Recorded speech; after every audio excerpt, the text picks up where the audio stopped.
ஒரு உளவுத்துறை அதிகாரி, உயர் அதிகாரி.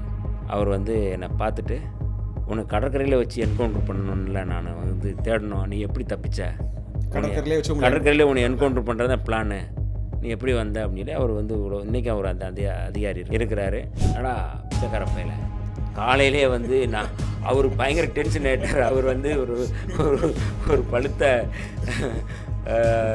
பக்திமானு எல்லாம் போட்டு வச்சுக்க ₹2 வந்து இப்படி நாம அடிக்கிறான்னு நினச்சிட்டு எனக்கு வந்து என்ன சொல்கிறதே தெரில. ஆனால் நடுக்கடலில் போகும் சிங்கள இராணுவம் வந்து அவங்க வர்றாங்க. நான் வந்து கீழே போய் என்னைய படுக்க வச்சிடுறாங்க. அந்த 1 மணி நேரத்தில் நாங்கள் மதுரையில் வரலைன்னா எங்களை அரெஸ்ட் பண்ணிடுறாங்க. நீங்கள் வந்து தலைவர்கிட்ட சொல்லுங்கள் அப்படின்னு சொல்லிடுறாங்க.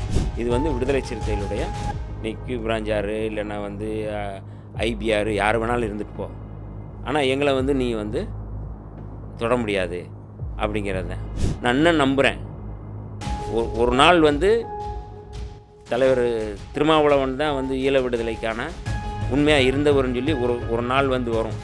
தினமும் நம்ம வந்து நம்ம ஏற்றுக்கொண்ட இந்த சமூகத்திற்கு நம்மை வழிநடத்துகின்ற தலைவனுக்கு நம்ம வந்து உண்மையாக இருக்கிறோமா?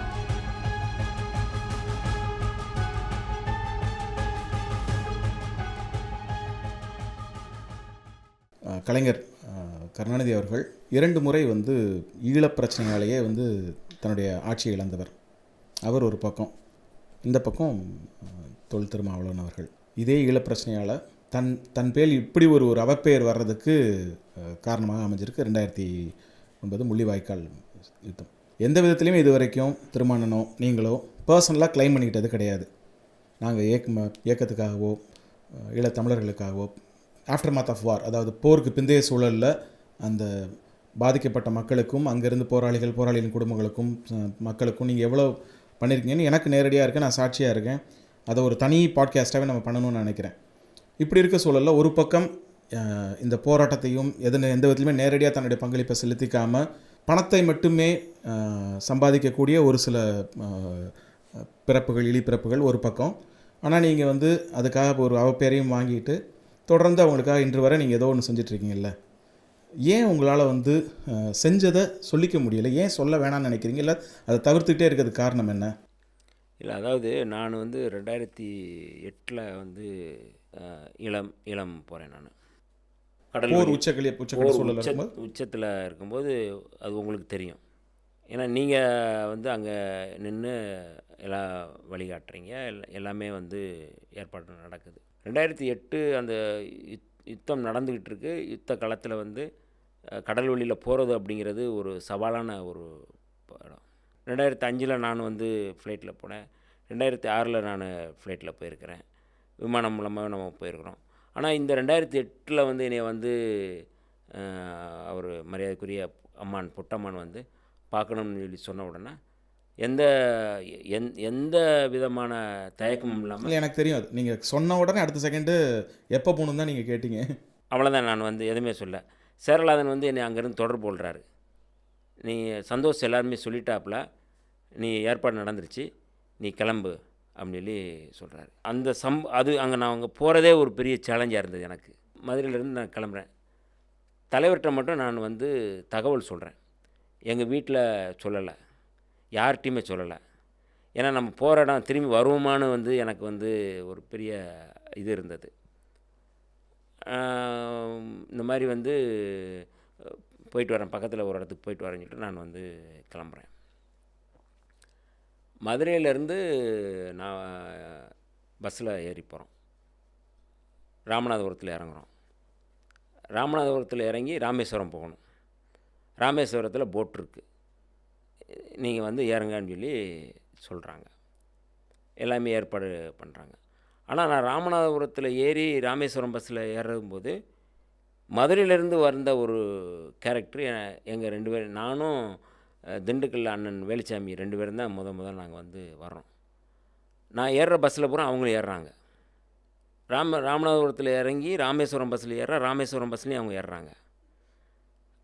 அங்கேருந்து இறங்கி வந்துட்டு ஒரு கடையில் நிற்கிறோம், அவங்களும் வர்றாங்க. அப்போ எங்களுக்கு ஒரு டவுட், இந்த மாதிரி வந்து அவங்க கியூ பிராஞ்சாக இருப்பாங்க அப்படின்னு சொல்லிட்டு எனக்கு ஒரு டவுட் இருந்தது.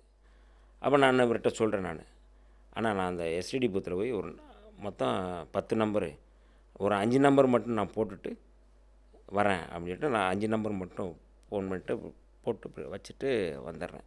அந்த கேரக்டர் வந்து உங்களை ஃபாலோ பண்ண கேரக்டரும் திருப்பி உள்ளே போகிறாரு. ரீடைல் பண்ணுறாங்க. நான் அதை பார்த்துட்டு சொல்கிறேன், அவங்க வந்து கியூ பிரான்ச் தான், நம்ம வந்து இன்றைக்கி போகிறது. அதாவது இப்போ உள்ளவங்களுக்கு புரிதலுக்காக சொல்லணும்னா, அப்போல்லாம் அந்த எஸ்டிடி பூத்தில் வந்து நம்ம டயல் பண்ணோன்னா மேலே டிஸ்பிளேல வந்து சிகப்பு கலரில் என்ன நம்பர் பண்ணுறது வரும். அது இப்போ உள்ள இந்த கூகுள் ஜென்ரேஷனுக்காக அது புரியணும். ஆமாம், அதில் வந்து ரொம்ப நான் அப்போ நம்ம திரும்பிடுவோம்னு சொல்லிட்டு நான் வந்து நாங்கள் 2 பேருமே திரும்பும்போது அவங்களும் அந்த வண்டியில் வர்றாங்க. அப்போ எங்களுக்கு ஒரு டவுட்டு, மானாமதுரையில் வந்து கியூ பிரான்ச் ஆஃபீஸ் இருக்குது, ஒருவேளை எங்களை அங்கே இறக்கி அரெஸ்ட் பண்ணுறதுக்கு முயற்சி பண்ணுவாங்க.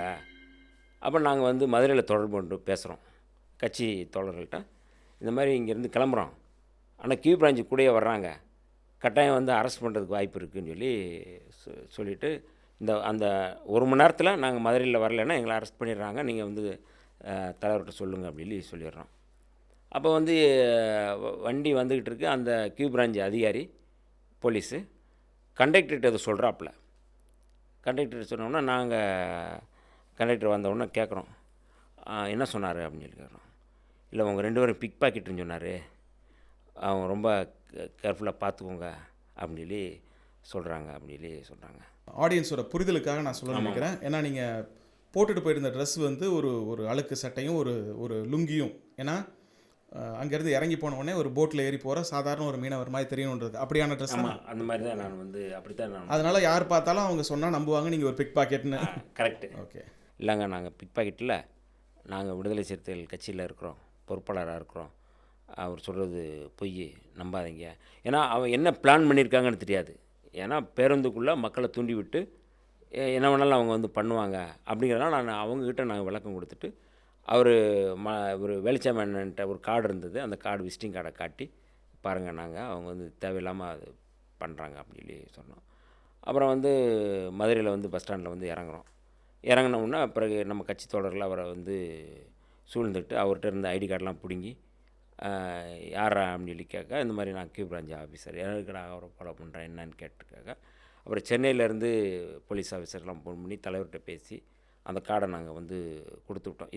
இது வந்து விடுதலை சிறுத்தைகளுடைய, நீ கியூ பிரான்ச் யார் இல்லைன்னா வந்து ஐபிஆர் யார் வேணாலும் இருந்துட்டு போ, ஆனால் எங்களை வந்து நீ வந்து தொட முடியாது அப்படிங்கிறது தான்.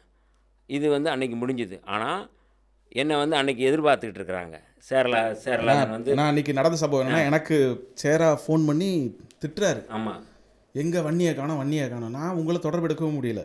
என்னன்னு பார்த்தா அதுக்கப்புறம் நீங்கள் வந்து மதுரையில் வந்து அந்த ரயில்வே ஸ்டேஷன் பக்கத்தில் ஒரு ஹோட்டலில் ஏதோ ஒரு அங்கே இருந்துட்டு நீங்கள் வேறு ஒரு நம்பர்லேருந்து ஃபோன் பண்ணி எனக்கு சொல்கிறீங்க இந்த மாதிரி ஒரு சம்பவம், அதனால் போக முடியல அப்படின்னு. மறுநாள் வந்து மார்னிங் வந்து ஒரு காலையில் வாக்கிங் இடத்துல சந்தித்து அப்போ தான் நீங்கள் நடந்த எல்லாத்தையும் என்கிட்ட நேரில் தான் சொன்னீங்க அந்த சம்பவத்தை. உங்களுக்கு பேசுனதுக்கப்புறம் எனக்கு பேசுகிறாப்புல சேரலா தான். ஏன்னா வந்து விடுதலை சிறுத்தைன்றீங்க, இது ஏன்னா இது வரமாட்டிங்களா இங்கே, என்ன அவ்வளோ ஒன்று பயமா, நாங்கள் இங்கே வந்து போகிற சந்திச்சுட்ருக்கோம், நீங்கள் வரமாட்டிங்களா அப்படின்னு சொன்னால் நான் சொன்னேன், இல்லை எந்த பயமும் இல்லை, ஆனால் சூழல் அப்படிங்கிறது ஒன்று இருக்குது, அதெல்லாம் மீறி நான் வந்தோம்னா கியூ பிரான்ச்சு தான் வந்து மாட்டிக்கிடுவோம், அதனால் வந்து நான் வர்றேன், கட்டாயம் வரேன்னு சொல்லிட்டு அதுக்கடுத்து 2 நாள் கழித்து அதே, ஏன்னா போன முறை போகும்போது பஸ்ஸில் போனோம், அப்போ அவன் வந்து செக் பண்ணானுங்க. இந்த முறை நான் வந்து காரில் போயிட்டு அங்கே இறங்கி அதுக்கப்புறம் வந்து போட்டில் வந்து அதே மீனவர் உடை காலையில் உட்காந்து அவன் வந்து எல்லாளன் தான் என்னை வந்து கூப்பிட்டு வந்து மதுரை எல்லாளன் அவர் தான் வந்து போட்டில் ஏற்றி என்னை அனுப்புகிறாரு. அந்த அனுபவமே ஒரு பெரிய அனுபவம். நீங்கள் வந்து போட்டில் வந்து போட் கிளம்பும் போதே வந்து கொஞ்ச நேரத்தில் ஆழ்கடல் போகும்போதே வந்து எனக்கு வந்து பயங்கர வாமிட்டு, குடல் வந்து வெளியில் வரல. அப்படி ஒரு சாப்பிட்டது பூரா காலையில் வந்து ஏதோ தக்காளி சாதம் ஏதோ கொடுத்தாங்க அங்கே கடற்கரையில் வச்சு, அதை சாப்பிட்டுட்டு வண்டியில், ஏன்னா எனக்கு தக்காளி சாதம் பிடிக்காது, புளி சாதமாவது ஏதாவது சேர்த்துக்கிறோம், ஆனால் தக்காளி சாதம் வந்து சேராது. ஆனால் வாமிட் எடுத்து என்னை வந்து நடுக்கடலில் போகும் சிங்கள இராணுவம் வந்து அவங்க வர்றாங்க. அவன் நான் வந்து கீழே போய் என்னைய படுக்க வச்சிடுறாங்க. அதாவது அந்த ட்ரோலர்ன்ற இதில் வந்து கீழே வந்து அவங்களுக்கான படுக்கிறதுக்கான ஒரு இடம் டெக் ஒன்று இருக்குது. இருக்கும். அதுக்குள்ளே போய் என்னைய படுக்க வச்சுறாங்க. படுக்க வச்சுட்டு ஆனாலும் வந்து என்னால் வந்து அவ்வளவு சோர்வு. பிறகு கொஞ்ச நேரம் கழிச்சு எல்லாம் மேலே வந்து அந்த தீவு கச்சத்தீவு தாண்டி ஏதோ கக்கடத்தீவு ஏதோ சொன்னாங்க. அந்த தீவுக்கிட்ட நாங்கள் இருக்கிறோம். கக்கடத்தீவு, பானதீவு, எரணதீவு அப்படின்னு அந்த ஒரு தீவு தீவு அந்த தீவுக்கிட்ட இருக்கிறோம். புலிகள் வர்றதுக்கான டைம் இருக்குது அப்படின்னு சொல்லி சொல்கிறாங்க. என்னை வந்து மேலே கொண்டு வந்து நான் மேலே தட்டு மாதிரி என்னை மேலே கொண்டு வந்து படுத்துடுறேன். 2 பக்கமும் தண்ணி அடிக்குது. ஆனாலும் நான் தூங்கிட்டு இருக்கேன். அவ்வளவு வந்து டயர்ட் ஆகுது. அப்புறம் சேரலாதன் வந்து போட்டில் வந்து 2 பக்கமும் கன்று வச்சுட்டு வந்து போட்டில் வர்றாப்புல. கூட வந்து புலிகளும் வர்றாங்க. வந்த உடனே பேசி இந்த போட்டிலேருந்து நான் அந்த போட்டுக்கு தாவுறேன். அப்படி தாவும்போது கூட நான் வந்து என்னுடைய கால் வந்து என்னென்னா அந்த போட்டுக்கு இந்த போட்டுக்கு கால் இடையில மாட்டிக்கிட்டு நச்சிருது. ஆனாலும் அதை தூக்கிட்டு வந்து அதில் உட்கார வச்சு அந்த போட்டில் வந்து இறங்குறோம். நாவலந்தீவில் தான் என்னை இறக்குறாங்கன்னு நினைக்கிறேன். அந்த ஒரு சர்ச் இருந்தது. சர்ச்சில் வந்து இறக்கி விட்டு அதிலேருந்து அவங்க வந்து என்னை வந்து ஒரு காரில் கூப்பிட்டு போகிறாங்க. ஒரு வேன்லேருந்து ஒரு இடத்துல இருந்து இறக்கி விட்டு 2 வீலரில் கூப்பிட்டு போயிட்டு அந்த வண்டி மட்டும் போகுது. ஏன்னா எங்கேயும் செல் அடிப்பாங்க அப்படிங்கிறனால அவ்வளோ ஒரு பாதுகாப்பாகவும் ஒரு சவாலாகவும் தான் நம்ம வந்து அந்த இடத்துக்கு நம்ம வந்து போகிறோம். இதில் என்ன சொல்ல வந்தேன்னா, நான் மறுநாள் காலையில் அம்மானை பார்க்குறேன். பொட்டம்மானை வந்து காலையில் பார்க்குறேன். சிரஞ்சீவி மாஸ்டர் தான் என்னை வந்து அங்கே அழைச்சிட்டு போகிறாரு. வாங்க அப்படின்னு சொல்லி கூப்பிட்டு போகிறாரு. நான் பார்க்குறோம். நீங்கள் சொல்கிறீங்க இவ்வளவு வந்து செஞ்சீங்க, ஏன் வந்து நீங்கள் வந்து சொல்லலை அப்படின்னு சொல்ல மாட்டேறீங்க அப்படின்னு சொல்லி சொல்கிறீங்க. பொட்டம்மான் வந்து ஒரு பெரிய இன்டலெக்சுவலான ஒரு புலனாய்வு துறையில் முக்கியமான ஒரு ஆளுமை. இல்லை, இன்னும் சொல்லப்போனால் வெளிப்படையாக சொன்னால் ஒரு மொசாட்டுக்கு ஈக்குவலான ஒரு புலனாய்வு பிரிவுடைய தலைவர் அவர். அவர் 2 செய்தியை வந்து எனக்கு ரொம்ப அழுத்தமாக சொன்னார். ஒரு செய்தி வந்து அவங்க இயக்கத்துக்கான செய்தி. நீ வந்து செய்கிற எங்களுக்கான பணி வேலைகள் வெளியில் தெரியாத வரதான் எனக்கு நீ எனக்கு வந்து நீ பயனடைவ. நீ எனக்கு செஞ்சுருக்கிற அப்படின்னு சொல்லி நீ வெளியில் சொன்னேன்னா நீ எனக்கு பயன் இல்லை, எனக்கு யூஸ் இல்லை அப்படிங்கிற ஒரு செய்தியை சொல்கிறாரு. ரகசியம் அவ்வளோதான். நான் அதை செஞ்சேன் இதை செஞ்சேன், நீங்கள் வந்து இவ்வளோ பண்ணுறீங்க அப்படிங்கிறதெல்லாம் வந்து ஏன்னா அவ்வளவு வேலைகள் நாங்கள் செஞ்சோம். புலி விடுதலைக்கு என்ன தேவையோ, அது மருத்துவமாக இருக்கலாம், இல்லை ஆயுதங்களாக இருக்கலாம், எதுவானாலும் இருக்கலாம், அவ்வளவு வேலைகளும் நாங்கள் வந்து துணிச்சலாக செஞ்ச காரணம் வந்து அந்த தேசிய இன விடுதலை. அதில் வந்து நாங்கள் வந்து உறுதியாக இருக்கிறோம். இதில் வந்து எந்த இடத்துலையும் எங்கள் தலைவர் வந்து எந்த இடத்துலையுமே வந்து அதை வந்து கட்டுப்படுத்தவே இல்லை. அதை வந்து நீங்கள் வந்து என்கரேஜ் பண்ணுற இடத்துல தான் இருந்தார். அப்போ இந்த ஒரு செய்தி அவர் சொல்கிறார். அதனால் நாங்கள் வந்து இதை போய் நாங்கள் மேடை போட்டு சொல்கிறதுக்கு நாங்கள் வந்து திரள் நிதி வசூல் பண்ணுறதுக்காக நாங்கள் பண்ணலை. உண்மையாக இந்த மக்களுக்கு இருக்கணும் அப்படிங்கிறது நாங்கள் வந்து ஏன்னா என் தலைவரை வந்து நான் வந்து ஈழ விடுதலையில் நான் முழுமையாக பார்த்தவன். ஈழ விடுதலை அந்த போர் நடக்கும்போது அவர் அழுத காட்சியை நான் பார்த்தவன். தேர்தல் நிற்க வேணாம்னு சொன்னவர் சொல்லிவிட்டு சீட்டை கொடுத்துருவோம்னு சொல்லி சொன்னார். இன்றைக்கி பலர் வந்து என்ன வேணாலும் பேசலாம், தலைவர் மேலே வந்து துரோகப்பட்டது. நான் இன்னும் நம்புகிறேன்.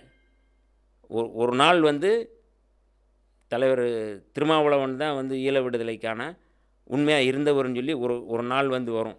அதை வேற ஒரு கோணத்தில் சொல்லணும்னா, இப்போ நான் என்ன மாதிரியான நாட்கள்லாம் வந்து இத்தனை வருஷம் 2010 நடந்த 2009 16 17 வருஷத்துக்கு அப்புறம் நான்லாம் வந்து ஒரு வெளிப்படையாக வந்து ஒரு மெயின் ஸ்ட்ரீம் ஊடகத்தில் ஒரு நேரலையில் நான் வந்து ஒரு பேட்டி கொடுக்க வேண்டிய சூழல் வந்ததுக்கான காரணம் என்னென்னா, நீங்கள்லாம் உண்மைகளை பேசாதனால தான். எனக்கெல்லாம் இது தேவையில்லை. ஏன்னா நீங்கள் சொன்னதான் எனக்கு வந்து நான் வந்து இது வரைக்கும் இந்த 17 வருஷங்களில் நான் வந்து எதையுமே நான் வெளியில் கிளைம் பண்ணிக்கிட்டது என்னோடய முகமே தெரியாது. நம்ம ஒரு ஊடகவியலாளர் ஒரு படம் பண்ணோம் வந்தோம் இப்படி தான் இருக்கும். ஆனால் அந்த கடைசி நேர தொடர்புகளில் நம்ம எவ்வளோ வேலைகள் செஞ்சோம், நீங்கள் எவ்வளோ பண்ணியிருக்கீங்க, போருக்கு பிந்தைய காலகட்ட பகுதிகளில் திருமானனாலையும் உங்களை போன்ற சிறுத்தைகளாலையும் இன்றைக்கி எவ்வளோ குடும்பங்கள் வெளிநாடுகளில் வந்து புலம்பெயர்ந்த நாடுகளில் போய் இன்றைக்கி வந்து அவங்களோட பிள்ளைங்கள்லாம் இன்றைக்கி வந்து அடுத்த கட்ட வாழ்க்கையை நோக்கி போய் காலேஜ் வேலைகள், மேரேஜ்னு லைஃப்பை செட்டில் ஆகி எங்கேயோ ஒரு ஒரு கேம்பில் ஏதோ ஒரு மூலையில் இடம் தெரியாமல் அழித்தொழிக்கப்பட்டிருக்க வேண்டிய, இல்லைனா வந்து அழித்தொழிக்கப்பட்டிருப்பாங்க. அப்படியான ஆட்கள் வந்து இன்றைக்கி வந்து இன்றைக்கி இருக்காங்கன்னா அதுக்கு அடிப்படையான காரணம் வந்து திருமானனும் உங்களை மாதிரியான ஆட்களுடைய பங்களிப்பு. ஏன்னா நான் எனக்கு நேரடியாகவே தெரியும். நான் நேரடியாக இருந்து கூட்டிகிட்டு வந்த போராளிகள், நிதர்சனத்தில் இருந்து வேலை பார்த்தோம். கடைசியாக உங்களோட வந்த பசங்கள்லேருந்து உட்பட போருக்கு பிந்தைய காலம் 2009 முள்ளிவாய்க்காலுக்கு பிறகு 2010, 11, 12, 13, 14, 15ன்னு எத்தனையோ பேருக்கு நீங்கள் செஞ்சுருக்கீங்க. எவ்வளவோ குடும்பங்கள் இன்றைக்கி வந்து இருக்காங்க. ஆனாலும் அவர்களும் அதை வந்து வெளியில் சொல்கிறது கிடையாது. அதுதான் எனக்கு பெரிய வருத்தமாக இருக்குது. அவங்களும் வந்து இந்த மாதிரியான வந்து ஒரு ஒரு போலி தமிழ் தேசியவாதிக்கு பின்னாடி ஒரு ஒரு ஒரு ஒட்டுமொத்த அந்த தமிழ் ஈழ மக்களையும் தமிழ்நாட்டு மக்களையும் ஒரு ஏமாற்றி ஒரு ஒரு ஒரு ஒரு கூட்டத்தை வந்து பின்னாடி சேர்த்து வச்சுருக்காங்களா. அவங்க பின்னாடி தான் அவங்களும் போய் நிற்கிறாங்க. நெருக்கமாக இருந்து நமக்கு உங்களுக்கும் எனக்கு நெருக்கமாக இருந்த முக்கியமான ஒரு தளபதியோட ஒரு ஒரு குடும்பமே இன்றைக்கி அவங்க வந்து ஒரு ஒரு பீஸ்ஃபுல்லான லைஃப்பை வந்து ஒரு நாட்டில் வாழ்கிறாங்கன்னா அதுக்கு நானும் ஒரு காரணம், நீங்களும் ஒரு காரணம், திருமானனும் ஒரு பெரிய காரணம். ஆனால் அவங்களே சோஷியல் மீடியாவில் பார்க்கும்போது இந்த மாதிரி வந்து ஒரு ஒரு பொய்யிலேயே ஒரு ஒரு இழிப்பிறவியை அவங்க வந்து ப்ரமோட் பண்ணுறதுன்றது, அதனால தான் நீங்கள்லாம் பேசணும்னு நான் சொல்கிறேன். அதாவது அவங்களுக்கு செய்கிறது அப்படிங்கிறது, செய்யணும் அப்படிங்கிறது நம்ம கடமை. அந்த கடமை வந்து மேதகு பிரபாகரன் அவர்களுடைய அரசியலை ஏற்றுக்கொண்டவர்கள். ஆயுதம் தாங்கிய போராளிகளை நம்ம வந்து நம்பினோம். ஆனால் இன்றைக்கு வந்து அந்த மக்களே அட்டகத்திகளை நம்புகிறார்கள். ரெண்டுக்கும் வித்தியாசம் இருக்குது. வெறுமனே வாய்ச்சவடால் பேசுகிறவர்கள் நம்புகிறார்கள். 2009க்கு பிறகு வாய்ச்சவடால் பேசுகிற சீமான் போன்றவர்களுடைய பங்களிப்பு என்ன? நீங்கள் சொன்னது போல் எத்தனை பேரை வந்து காயம்பட்டு வந்தவர்கள், எத்தனை பேருக்கு மருத்துவ உதவி செஞ்சுருக்கிறாங்க, எவ்வளோ பேர் வெளிநாட்டுக்கு அனுப்பியிருக்கிறாங்க, அதுக்காக எதிர்கொண்ட வழக்குகள் என்ன? இன்றைக்கி என்னுடைய கடவுச்சீட்டு வந்து முடக்கப்பட்டிருக்கு அப்படின்னா, இன்றைக்கி வரை நான் வெளிநாடுகளுக்கு போக முடியல அப்படின்னா, அதற்கு காரணம் நான் ஏற்றுக்கொண்ட அந்த அரசியல் தான். என்ன விலை கொடுத்தாலும், சாவே வந்தாலும், செத்தே போனாலும், நம்ம இந்த களத்திலிருந்து நம்ம வந்து காம்ப்ரமைஸ் ஆகக்கூடாது. செத்து வேணால் போகலாம், ஆனால் அதுக்காக வந்து உயிரோடு நம்ம வந்து செத்துக்கிட்டு இருக்கக்கூடாது அப்படிங்கிற மனநிலை தான். அப்போ நான் வந்து நீங்கள் இப்போ சொன்னது எனக்கு அவர் அம்மான் வந்து ரொம்ப 2 விஷயத்த சொன்னாருன்னு சொன்னேன். ஒன்று வந்து இதை சொல்கிறாரு. 2வது ரொம்ப நுட்பமாக வந்து அவர் வந்து இது பார்ப்பார், ஜோசியம் பார்ப்பார். அதை கையை காட்ட சொல்லுவார். அவர் ரொம்ப அதில் ரொம்ப அவர் அவ்வளோ பெரிய புலனாய்வு, இதில் புலனாய்வு பார்ப்பார். எனக்கிட்ட பார்த்துட்டு கையை பார்த்துட்டு நான் சொன்னேன், நீங்கள் வந்து இதெல்லாம் பார்க்குறீங்களே எப்படி அப்படின்னேன். நான் என்ன அப்படின்னா, இல்லை எனக்கு அதில் நான் படிச்சிருக்கேன்னு எனக்கு வந்து நான் சொல்லுவேன். யார் அப்படின்னா சொல்லுவேன் அப்படின்னா சரி சொல்லுங்கள், என்னையை பற்றி சொல்லுங்கள் அப்படின்னா நீ அப்போயும் சேலஞ்சாக தான் இருப்ப எல்லாருக்கும் அப்படின்னு சொல்லி சொல்கிறாரு. அப்போ நான் சொன்னேன், நீங்கள் வந்து இப்படி பார்க்குறது எல்லாருக்குமே தெரியுமா அப்படின்னா, தலைவருக்கெல்லாம் தெரியும் அப்படின்னு சொல்லி அவர் வந்து சொல்கிறாரு. நான் இதில் என்ன சொல்ல வந்தேன்னா, தமிழீழத்தில் தலைவருடைய பிரெயின், தலைவருக்கு எல்லாம் நீங்கள் தான் எல்லாமே அப்படின்னு சொல்லி நான் வந்து சொல்கிறேன். அப்போ அவர் சொன்ன வார்த்தை வந்து எனக்கு ரொம்ப முக்கியமாக நான் வந்து பார்க்குறேன். நான் வந்து அவருக்கு பிரெயின் சொல்கிறாங்க, அல்லது வந்து நான் தான் எல்லாமே வந்து சொல்கிறாங்க, எல்லாமே பண்ணுறாங்க. ஆனால் ஒரு தலைவருக்கு ஒரு தளபதியாக இருக்கிறவன் தினமும் அவர் தூங்கி எந்திரிச்சு தூங்க போகிறது வர அவருக்கு நம்ம உண்மையாக இருக்கிறோம் அப்படிங்கிறத நம்ம வந்து உறுதிப்படுத்துகிறோம். நான் தான் எல்லாம் பண்ணுறேன், நான் தான் வந்து நான் அது வந்து சொல்லணும்னு அவசியம் இல்லை. ஆனால் அந்த தலைவனுக்கு நம்ம வந்து உறுதியாக இருக்கிறோம், உண்மையாக இருக்கிறோம் அப்படிங்கிறத தினம் வந்து நீ வந்து காட்டணும். சரி நம்ம இந்த வேலையை செஞ்சிட்டோம், அடுத்த மாதம் வேறு ஏதாவது நம்ம செய்யலாம், நம்ம அப்படியே விட்டுட்டு போயிடலாம் அப்படிங்கிறது இல்லை. தினமும் ஒவ்வொரு நிமிடமும் அந்த தலைவனுக்கு நம்ம உண்மையாக இருக்கிறோம் அப்படிங்கிறத உண்மையான வந்து தளபதியாக இருக்க முடியும் அப்படின்னு சொல்லி அவர் வந்து சொல்கிறார். அதை தான் நான் இன்றைக்கி வர நான் வந்து கடைப்பிடிச்சிட்ருக்கேன். தினமும் நம்ம வந்து நம்ம ஏற்றுக்கொண்ட அந்த சமூகத்திற்கு நம்மை வழிநடத்துகின்ற தலைவனுக்கு நம்ம வந்து உண்மையாக இருக்கிறோமா? இது வந்து ஒரு ஒரு களத்தில், போர்க்களத்தில் ஆயுதங்கள் தாங்கி போராடுகின்ற போர்க்களத்தில் நாளைக்கு சாவோம் அப்படின்னு சொல்லி நச்சு குப்பிய கழுத்தில் கட்டிகிட்டு இருக்கிற போராளிகளுடைய நம்பிக்கை. அந்த அந்த அந்த இடத்துலேருந்து நாம் வந்து இந்த 2 விஷயங்களை நான் வந்து பொட்டம்மான் வந்து என்கிட்ட வந்து நான் அவர்கிட்ட கற்றுக்கிட்டது. அவர் வந்து இதை சொல்கிறாரு அப்படின்னா என்கிட்ட எதுக்காக அவர் சொல்லணும் அப்படிங்கிறது வந்து தெரில. நான் அதுக்கு முன்னாடி நம்ம வந்து தலைவருக்கு நம்ம நம்பிக்கையாக தான் இருக்கிறோம் அப்படிங்கிறதுல நான் உறுதியாக இருப்பேன். அதுக்கடுத்து அவரை சந்தித்ததுக்கப்புறம் நான் இன்னும் கூடுதலாகவும் நம்ம வந்து சரியாக இருக்கணும், ஒவ்வொரு நாளும் நம்ம சரியாக இருக்கணும் அப்படிங்கிறத நம்ம வந்து சொல்கிறோம். அப்போ ஈழ விடுதலை களத்தில் வந்து இன்றைக்கி வந்து இதுதான் அணுகுமுறை. நம்ம உண்மையாக இருக்கணும், அதாவது ஏற்றுக்கொண்ட கொள்கைக்கு, ஏற்றுக்கொண்ட தலைமைக்கு நம்ம வந்து உண்மையாக விசுவாசமாக இருக்கணும் அப்படிங்கிறது வந்து இந்த மக்களை பாதுகாக்க. அது அங்கேருந்து நம்ம வந்து கற்றுக்கிட்டது. நீ அங்கேருந்து நான் வந்து என்னை வெளியே அனுப்புகிறாங்க. யுத்தம் வந்து கொஞ்சம் கொஞ்சமாக அவங்க கிளிநொச்சியை பிடிக்கிறாங்க.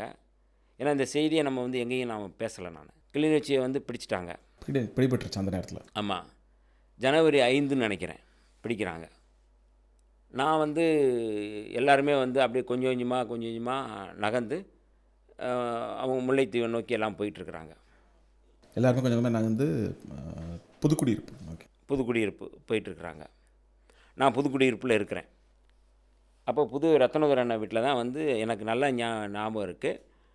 ஒரு விநாயகர் சதுர்த்தி பொங்கல் வச்சு ஏதோ அன்றைக்கி அங்கே கும்பிட்றாங்க. நாங்கள் வந்து அவர்கிட்ட வாங்கி சாப்பிட்டுட்டு அதுதான் நான் அவரை சந்தித்தது கடைசி. புது ரத்னதுரையை வந்து நாங்கள் சந்திக்கிறோம். அப்போ நான் அங்கேருந்து என்னை வந்து என்ன பண்ணுறாங்கன்னா, என்னை வெளியே அனுப்ப முயற்சி பண்ணுறாங்க. ஏற்கனவே பிடிச்சிட்டாங்க. ஒரு கடல் புலி தளபதி சூசையும் இசைப்பிரியாவுடைய கணவர் ஸ்ரீராம் அவர் வந்து இந்த மாதிரி வந்து அவங்கள அனுப்ப சொல்லிட்டார் தலைவர், நீங்கள் வந்து கிளம்புங்க அப்படின்னு சொல்லி சொல்கிறார். அப்போ நான் சொன்னேன், எல்லோரும் இடம்பெயர்ந்து போகிறாங்க, எல்லாருக்குமான என்னவோ அது எனக்கு இருக்கட்டும், நான் வந்து போகலை அப்படின்னு சொல்லி நான் வந்து சொல்கிறேன். முடியுது, நானும் இருக்கிறேன் அப்படின்னு சொல்லி சொல்கிறேன். இல்லை உன்னை வந்து அனுப்பி சொல்லிட்டாங்க, நீ கிளம்ப அப்படின்னு சொல்லி சொல்கிறாங்க. அப்புறம் நான் வந்து வண்டியை அவங்களோட வந்து காரில் ஏறிட்டு அதுதான் ஒரு தமிழ்ச்செல்வன் வந்து அவர் பயன்படுத்தின காரை வந்து சேரலாதன் பயன்படுத்திட்டு அந்த ஜீப் பஜ்ரோ அதில் தான் வந்து என்னை வந்து அழைச்சிட்டு வந்து வேறு ஒரு வேன் லைனை ஏற்றி விடுறாங்க. அப்போ சேரலாதனுடைய அம்மா வந்து பனங்காய் பணியாரம்லாம் எனக்கு ரெடி பண்ணி கொடுத்தாங்க. நான் அதை வந்து வாங்கிட்டு நாவலந்தீவில் வந்து அங்கே ஏறி கொஞ்சம் தூரம் வந்து அதுக்கப்புறம் அவங்க போட்டு வந்துடும் சொல்லி தான் வர்றாங்க. ஆனால் அன்றைக்கி போட்டு வரல. அப்போ நாங்கள் கடற்கரையில் நாங்கள் படுத்து கிடக்குறோம்.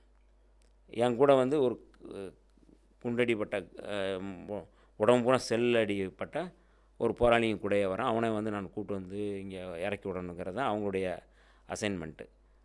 அதுக்கு முன்னாடி அங்கே வந்து அந்த நடந்த யுத்தம் என்ன நடந்துச்சு எல்லாத்தையும் டாக்குமெண்ட்ரி பண்ணுறோம். ஒவ்வொரு பகுதிக்கும் போகிறோம், மருத்துவமனைக்கு போகிறோம், செல் அடிச்சுக்கிட்டு இருக்கு அங்கே போகிறோம், ஒரு இடத்துல செல் அடிக்குது அங்கே போகிறோம். அது வந்து அவங்க அரசியல் தலைமையகம். ஒரு ஆயிரக்கணக்கான வௌவால் வந்து செத்து கிடக்கு ஒரு செல்லில். அது வந்து அதுதான் சமாதான செயலகம் சொல்லி கிளிநொச்சியில் இருக்கிற இடம். கிளிநொச்சியில் முருகண்டி கோயில்கிட்ட இருக்கிற ஒரு மரத்தில் செல் அடித்து அப்படியே உருண்டு அப்படியே வந்து கல் எல்லாம் சேர்த்து அந்த இடத்துக்கு போய் பார்த்தோம். நாங்கள் போய் எல்லாமே அவங்க வந்து அடிச்சுக்கிட்டு இருக்கிறாங்க. ஆனாலும் வந்து அந்த எந்த நம்பிக்கையின் அடிப்படையில் அதை எதிர்கொள்கிறது அப்படிங்கிறதுல இருக்கிறாங்க. நான் இது எல்லாத்தையுமே டாக்குமெண்ட்ரி எடுத்துகிட்டு அந்த கேசட் எடுத்துகிட்டு அதில் தான் என்னென்னா அந்த ஹேண்டிகேம் நீங்கள் பயன்படுத்தின ஹேண்டிகேம் என்னுடைய அந்த ஹேண்டிகேம் அந்த கிட்டத்தட்ட நான் அங்கேருந்து 8 மாதம் இருந்து அந்த இதுக்கு முன்னாடி அந்த ஃபுட்டேஜஸ் எல்லாம் சேர்த்து தான் உங்களோட கடைசியாக புதுவேண்ணனோட வாய்ஸோட வந்தது. எமக்காக பேசுங்களேன், அதுதான் தலைப்பு. அது நீங்கள் கடைசியாக நான் நினைக்கிறேன் ஒரு 10 நாளாக என்னமோ நீங்களும் அந்த அந்த அந்த அந்த ட்ராவலில் இருந்து நீங்கள் அந்த ஹாஸ்பிட்டலில் இருந்த ஃபுட்டேஜ்லாம் அதில் நான் அதுக்குள்ளே இருக்கும் இருந்து அது ஆக்சுவலாக முன்னாடி வந்து அந்த அந்த டாக்குமெண்ட்ரியில் பேசுனது வந்து தமிழன்பன் ஒரு நாடக ஆசிரியர் ஒருத்தர் பேசினார். அதை அதை அதை பார்த்துட்டு இது நல்லா இல்லை அப்படின்னு சொல்லி தான் திருப்பி புதுவை ரத்னதுரை வந்து அது உடனே அங்கேயே எழுதி அவரே வந்து அதில் வந்து பேசி என்கிட்ட கொடுக்குறாரு. இதில் நம்ம என்னென்னா அதெல்லாம் எடுத்துட்டு வந்து சேர்ந்து இங்கே வந்து கொடுத்து அதுக்கப்புறம் ஒரு பெரிய தமிழ்நாட்டில் வந்து ஒரு பெரிய எழுச்சி ஏற்படுத்துது. அது என்னென்னா அதில் நேரடி சாட்சி நான் அதனால அதை நான் இது வரைக்கும் எங்கேயும் நானும் அதை வெளியில் குறிப்பிடலை. அதை குறிப்பிடணும்னு நினைக்கிறேன். இந்த தடவையாவது அது வந்து பதிஞ்சிடும்னு நினைக்கிறேன் நான். நீங்கள் கொண்டு வரீங்க, சென்னை வரீங்க, வந்து நம்ம நந்தி ஆமாம் நிலா டிவி முன்னாடி இருந்துச்சு, அதுக்கு அங்கே தான் ஒரு ஸ்டுடியோவில் போய் அதை வந்து கன்வெர்ட் பண்ணுறோம். இசையமைப்பாளர் நிரு, நான், பரத்தெல்லாம் வந்து அந்த கேசட்டை வந்து கன்வெர்ட் பண்ணி அப்போ வந்து இங்கே பெரிய நெருக்கடி. இப்போ இந்த ஈழப் போராட்டத்தை வச்சு இன்றைக்கி வந்து ஒரு 15 ஆண்டு காலமாக பணம் சம்பாதிச்சிட்ருக்க சீமானால் பேசி அவர் ஒரு பெரிய நெருக்கடிக்குள்ளாக்கி ஈழத்தமிழர்களுக்காக ஒரு குரல் கொடுக்குறோம், அவங்களுக்காக சப்போர்ட்டாக ஏதாவது பண்ணுறனாலே அந்த காலகட்டத்தில் அரெஸ்ட் பண்ணிட்டு போயிடுவாங்க. அவங்கள பற்றி ஏதாவது ஒரு சின்னதாக ஒரு ஃபோட்டோ ஒரு வெளியில் வந்துச்சுன்னா கூட நம்மளை கைது பண்ணுற அளவுக்கு நிலைமை உருவாக்கி விட்டுருந்தார் அன்றைக்கி நிலைமைக்கு. அப்போ தான் நீங்கள் அந்த கேசட்டை கொண்டு வந்து அதை வந்து டிவிடியாக மாற்றி முதல் கேசட்டை வந்து ஒரே நேரத்தில் அனைத்து கட்சி கூட்டம் அன்றைக்கி கூப்பிட்றாரு கலைஞர் வந்து. காலையில் வைகோண்ணா மூலியமாகவும் நெடுமாறனையா மூலியமாகவும் திருமானன்ட்டே சொல்லி நான் தான் கன்வெர்ட் பண்ணி நீங்கள் தான் வந்து ஃபஸ்ட்டு அந்த கேசட்டை கொடுக்குறீங்க, அந்த ஒரிஜினல் கேசட் நம்மள்கிட்ட இருக்குது, அந்த கொண்டு போய் கலைஞருக்கு எந்த நேரத்தில் கொண்டு போய் கொடுக்குறோமோ அதே நேரத்தில் என்டிடிவி போன்ற எல்லா ஊடகங்களும் கொண்டு போய் சேர்க்குறோம். எந்த தமிழ் ஊடகமும் அதை பப்ளிஷ் பண்ணலை, என்டிடிவி தான் அதை முதல்ல பப்ளிஷ் பண்ணாங்க. அது என்டிடிவியில் பப்ளிஷ் ஆகி அது ஒரு பெரிய ரீச்சுக்கு வருது. அதை கலைஞர் பார்த்து கண்கலங்கிட்டாருன்னு அந்த செய்தியை வந்து சன் டிவியில் போட்டோன்னே சன் டிவி திரும்ப கேட்டு நம்ம கொடுக்கும்போது வாங்காதவங்க திரும்ப கேட்டு வாங்கி அதை பப்ளிஷ் பண்ணாங்க. அந்த வீடியோ தான் அனைத்து கட்சி கூட்டத்துக்கு முன்னாடி போட்டு தமிழகம் எங்கும் அது பெரிய ஒரு வைரல்னு இன்றைக்கி சொல்கிறாங்களே, அது வந்து ஒரு மிகப்பெரிய அளவில் வந்து ஒரு பெரிய ஒரு எழுச்சியை க்ரியேட் பண்ணுச்சு. அதுதான் வந்து முத்துக்குமார் உட்பட ஈழத்தமிழர்களுக்காக இங்கே வந்து தன் உயிர்களை ஈர்க்கிறதுக்குமான ஒரு ஒரு ஒரு பெரிய சூழலை உருவாக்கி இங்கே ஒரு மிகப்பெரிய எழுச்சியை உருவாக்குனதில் அந்த வீடியோவோட ரோல் மிகப்பெரிய பங்களிச்சுது. அதாவது அதுக்கு காரணம் என்ன அப்படின்னா, இந்த இந்த ஈழ விடுதலை போராட்டத்தில் எப்படி மக்கள் இவ்வளவு இருக்கிறாங்க, எப்படி அல்லல் படுறாங்க, எவ்வளோ மோசமான ஒரு சூழலில் இருக்கிறாங்க, படுகொலை செய்யப்படுறாங்க, கொல்லப்படுறாங்க, ஒரு ஜெனோசைடுன்னு சொல்லக்கூடிய அந்த இனப்படுகொலை எப்படி நடந்தது அப்படிங்கிறத நம்ம வந்து ஒரு சாட்சியமாக நம்ம இருக்கிறோம். நான் அதை வந்து நீங்கள் சொன்னது போல் வந்து செக்ரட்டரியேட்டில் வந்து தலைமைச் செயலகத்தில் வந்து அது கொடுக்குறோம். நான் கொடுத்துட்டு வெளியில் வரேன், உள்ள தலைவர் மூலமாக அது போகுது. முதல் நாள் நைட்டே சுபவி இவங்க மூலமாக நம்ம கொடுத்துட்டு தான் கனிமொழியும் கனிமொழி எல்லாமே கொடுத்துட்டு பண்ணுறோம். நான் வெளியில் அந்த கூட்டத்தில் நிற்கிறேன். ஒரு உளவுத்துறை அதிகாரி, உயர் அதிகாரி, அவர் வந்து என்னை பார்த்துட்டு, உனக்கு கடற்கரையில் வச்சு என்கவுண்டர் பண்ணணும்ல, நான் வந்து தேடணும், நீ எப்படி தப்பிச்ச என்கிட்ட சொல்கிறாரு. உன்னை அங்கேயே வச்சு உன்னை தேடணும், எப்படி நீ வந்து எங்கே இறங்கினா எப்படி வந்த, கடற்கரையில் உன்னை என்கவுண்டர் பண்ணுறது தான் பிளானு, நீ எப்படி வந்த அப்படின்னு சொல்லி அவர் வந்து இன்றைக்கி அவர் அந்த அதிகாரி இருக்கிறாரு. அப்போ நான் சொன்னேன், அதிகாரம் உங்கள் கையில் இருக்குது, நீங்கள் இப்போ கூட பண்ணலாம், அது எனக்கு வந்து பிரச்சனை இல்லை. ஆனால் நான் சொன்னேன், இராணுவம் இருக்குது, இந்திய இராணுவம் இருக்குது, சிங்கள இராணுவம் இருக்குது, நான் போட்டில் போகிறேன் அப்படின்னா எல்லாத்தையும் நாங்கள் வந்து எதிர்கொண்டு தான் நான் வந்து சாகவும் தயார்னு சொல்லி தான் நான் போகிறேன், அது கூட உங்களுக்கு தெரியாதா, ஏன்னா அதில் என்ன இருக்குது என்கவுண்ட்ரு, நான் திரும்பி வருவேன்னு நானே நினைக்கல, இந்த வாழ்க்கையே எனக்கு ஒரு எக்ஸஸ் தான். ஏற்கனவே நான் வந்து ஜாதி கலவரத்தில் நான் வந்து கொல்லப்பட்டிருக்கலாம், அதிலேருந்து நான் எக்ஸஸ் ஆகிருக்கிறேன், வாழ்க்கை இது ஒரு எனக்கு வந்து ஒரு எக்ஸஸ் ஆகிருக்குது, இந்த களத்துலேயும் நான் வந்து எக்ஸஸாக தான் இருக்கிறேன், அது எனக்கு ஒரு பிரச்சனை இல்லைங்க, நீங்கள் வந்து இப்படி பேசுகிறீங்க, நாங்கள் சொல்கிறேன். அதற்கு பிறகு ஒரு பெரிய ஒரு என்ன சொல்லுவாங்க, அது ஒரு கிசு மாதிரி ஒரு வதந்தியை, ஒரு அவதூறை வந்து கிளப்புறாங்க.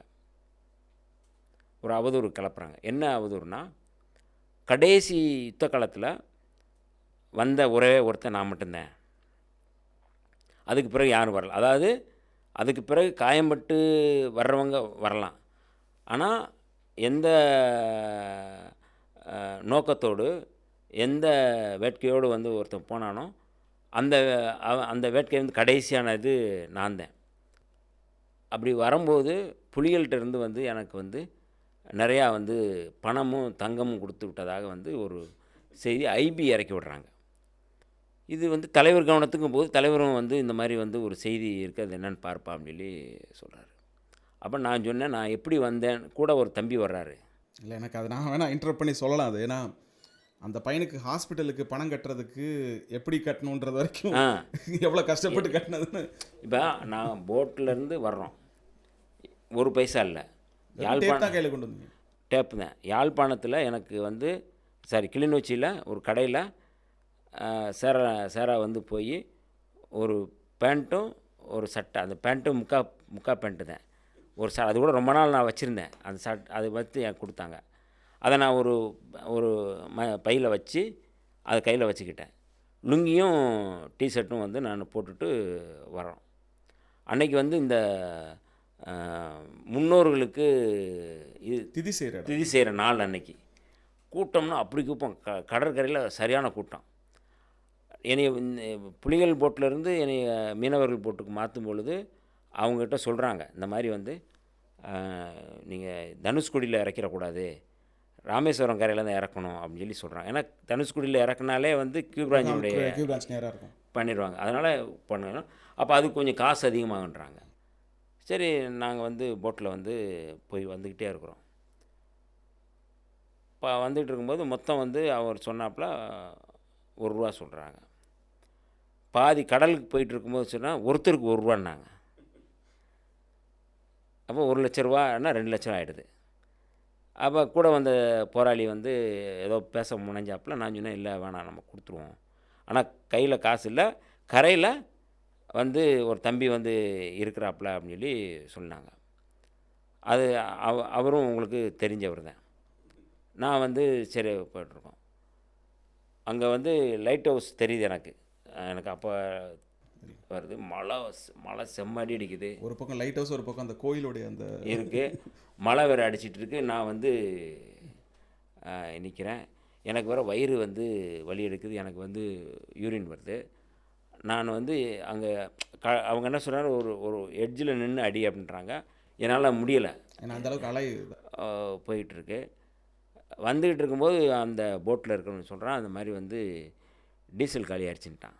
நான் சொன்னேன், எப்படிங்க போகிறது அப்படின்னா, இல்லை போயிடலாம். அப்போ அந்த அலையிலே தள்ளி அது ஒரு மணி நேரம் எக்ஸ்ட்ரா ஆகி அவங்க சொல்கிற கரையில் வந்து இறங்கி இப்போ 2 லட்ச ரூபா கொடுக்கணும். கரையில் ஆள் இல்லை. 2 லட்ச ரூபாய்க்கு பதில் கூட வந்த போராளி அவர் வந்து அங்கே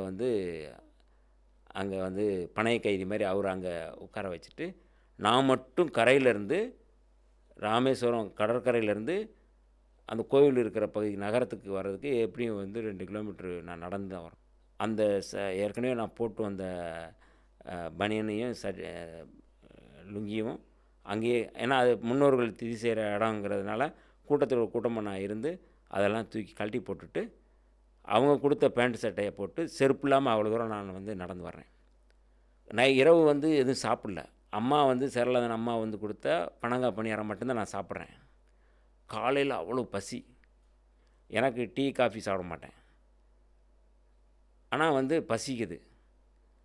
டீ கடையில் போய் நான் ஒரு டீ கொடுங்கன்னு கேட்குறேன். காலையில் இது எல்லாமே அதிகாலையில் 5 மணிக்கு. அவன் 5 மணிக்கு போய் நான் டீ கொடுத்தேன். ஒரு போண்டா வந்து இருந்தது. நானே போண்டாவை எடுத்து சாப்பிட்றேன். கையில் காசு இல்லை, ஆனால் டீ சாப்பிட்டுட்டு அது மாதிரி கோயிலுக்கு போயிருக்கிறாங்க, வந்தோடனே நான் காசு தரேன் அப்படின்னு சொல்லி நான் சொல்கிறேன். இன்னும் பேச்சுன்னு இல்லை. காலையில் வந்து ஏன்னா அவர் அது டீ கடைக்காரனுக்கு அப்போ தான் கடை திறந்துருக்கிறான், அதை போனி ஆகலை, அதுக்குள்ளே வந்து அப்படின்னு சொல்லி கண்ணாமண்ணா திட்டுறாப்புல. நான் வந்துடுவாங்கண்ணா அப்படின்னு சொல்லிட்டு நான் அப்படியே நகர்ந்து வந்தேன். ஒரு ஆட்டோ ஒரு தோழர் இருந்தார், ஆட்டோ வந்து நின்றுச்சு. நான் போனோம்னா அவர்கிட்ட போய் ஒரு 10 ரூபா இருந்தால் கொடுங்கன்னு நான் கேட்குறேன். ஆக்சுவலாக பிச்சை எடுக்கிறேன். அவர் வந்து என்னை மேலங்களையும் பார்க்குறாரு, ஏன்னா ஆள் இப்படி இருக்கிறான், பிச்சை எடுக்கிறான் அப்படின்ட்டு. அவர் என்ன நினச்சாருன்னு தெரியல, எனக்கிட்ட 10 ரூபா கொடுத்தாரு. நான் அந்த 10 ரூபா வாங்கிட்டு, ஏன்னா இந்த செய்தியெல்லாம் ஒரு ஈழ விடுதலை களத்தில் ஒருத்தன் வந்து விடுதலை வந்து இந்த மாதிரியான சூழலை சந்திச்சிருக்கிறாங்க. அந்த கதையை நம்ம சம்பவங்கள் நம்ம கேட்டிருக்கிறோம்.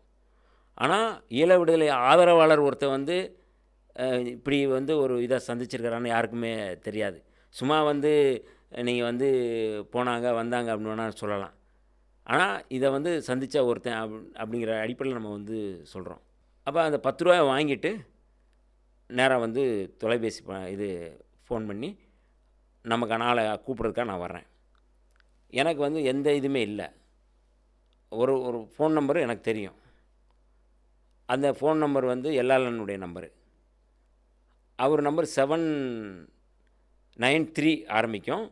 கடைசி நம்பர் ஒரு நம்பர் எனக்கு டவுட்டு. 93 மட்டும் அதுக்கு இடையில இருக்க நம்பர் தெரியும். கடைசி ஒரு நம்பரு டவுட்டு. சரி நான் போய் அந்த நீங்கள் சொன்னீங்கள்ல அந்த நம்பர் அடித்தா வரும்ல, அப்போ ஒரு பழுத்த ஒரு பெரியவர். அவர் வந்து நல்லா பட்ட நாமமோ ஏதோ ஒன்று போட்டிருக்கிறாரு.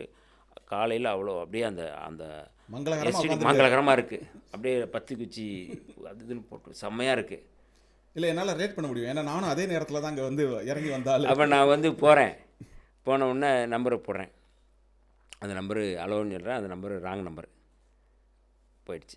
ப்ராபபிள் நம்பர்ஸை ஒன்றுனா போட்டு பார்க்குறீங்க. அப்போ எனக்கு அந்த ஒரு நம்பர் தான் டவுட்டு. சரி இந்த நம்பர் இல்லை இன்னொரு நம்பர் அப்போ கரெக்ட் தான் அப்போ சொல்லி இன்னொரு நம்பர் போட்டு அவர் எடுக்கிறாரு. எடுத்தோன்னே ஆனால் நான் இறங்கிட்டேன். நீங்கள் வண்டி எடுத்துகிட்டு, ஏன்னா கரையில் என்னை கூப்பிட்றதுக்கு ஆள் இல்லை, பணம் இல்லை, அவனுக்கு கொடுக்கணும் யாரும் இல்லை, கூப்பிட்றதுக்கு ஆள் இருக்குது ஆனால் தொடர்பு எடுக்க முடியல. சரி நீங்கள் வந்துடுங்க அப்படின்னு சொல்லிட்டு வச்சிட்றேன். வச்சா வந்து பில்லு வந்து 12 ரூபா வந்துடுது. 10 ரூபா தான் இருக்குது. 10 ரூபா தான் கையில் இருக்குது. 12 ரூபா நான் வந்து 10 ரூபா கொடுத்துட்டு, ஐயா 2 ரூபா வந்து நான் வந்து கோயிலுக்கு போயிருக்கிறாங்க, வந்தவுடனே நான் தரேன். ஏன்னா பிச்சைக்கார பையில காலையிலே வந்து அவர் பயங்கர டென்ஷன் ஆகிட்டார். அவர் வந்து ஒரு பழுத்த பக்திமானு எல்லாம் போட்டு வச்சுக்க 2 ரூபாயை வந்து இப்படி நாமம் அடிக்கிறான்னு நினச்சிட்டு எனக்கு வந்து என்ன சொல்கிறதுனே தெரில. அப்படின்னா அது நான் அந்த இடத்த விட்டு நகர வர வந்து எவ்வளவு மோசமாக திட்ட முடியுமோ அவ்வளோ மோசமாக என்னை திட்டினார். நான் அப்படியே கொஞ்சம் தூரம் நடந்து வந்தேன். அந்த இடத்துல வந்து ஒரு இடத்துல இந்த இவர்களுக்கு வந்து உணவு, அது என்ன சொல்லுவாங்க, உணவு, இந்த சாமியார்கள் அன்னதானம், சாமியார்களுக்கு வந்து அங்கே இருக்கிற இவங்களுக்கெல்லாம் வந்து காலையில் போடுவாங்க. அவர் கூட்டமாக இருக்காங்க. நான் வந்து போய் கேட்குறேன், எப்போ சாப்பாடு போடுவாங்க அப்படின்னுக்கிறேன். அவ்வளோ பேரும் என்னை பார்த்துட்டு இவ்வளோ பேரும் உட்காந்துருக்கு, எப்படா சாப்பாடு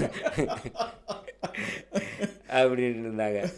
சரி இது நம்ம கிடைக்காது போல், ஏற்கனவே இவ்வளோ பேர் இருக்கிறாங்க, நம்ம கிடைக்காது போலட்டு நான் வந்து அப்படியே அந்த வழியில் நடந்து வந்துட்டு பின்னாடி ஒருத்தர் தட்டுற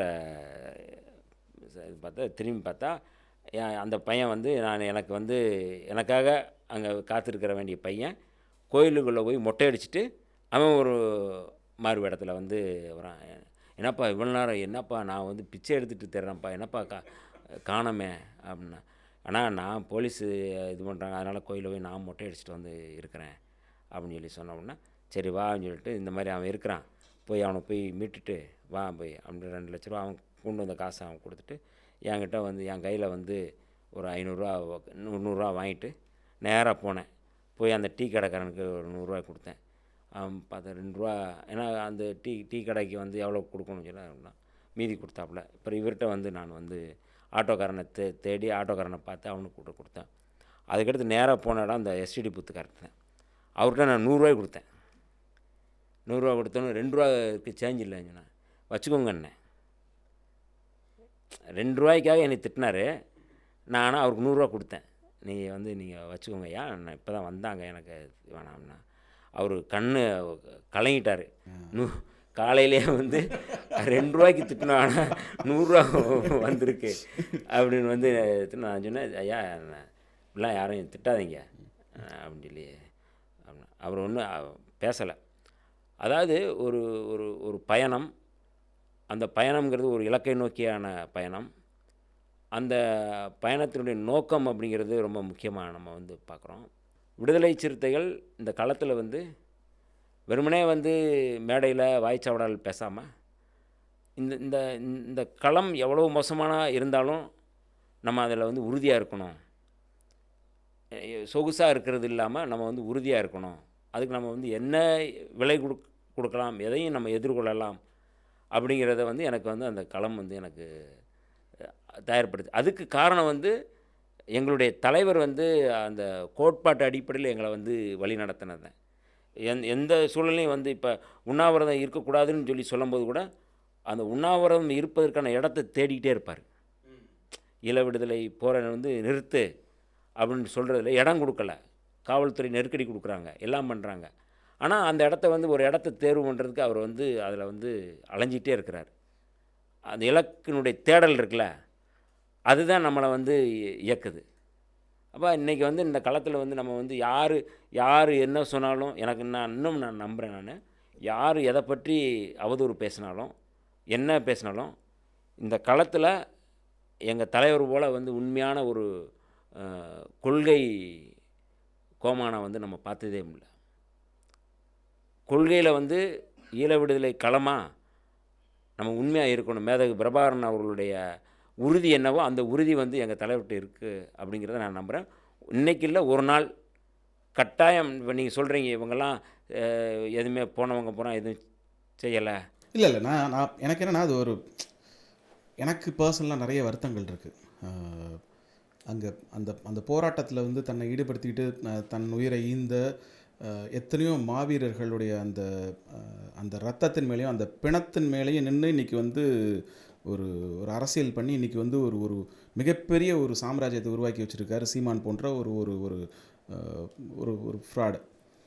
அப்படிப்பட்ட ஆட்களை வந்து தோலுரிச்சு காட்ட வேண்டிய இடத்துல இருக்கக்கூடிய இந்த புலம்பெயர்ந்த ஈழ சமூகம் வந்து அவரை இன்னும் நம்புகிறாங்க.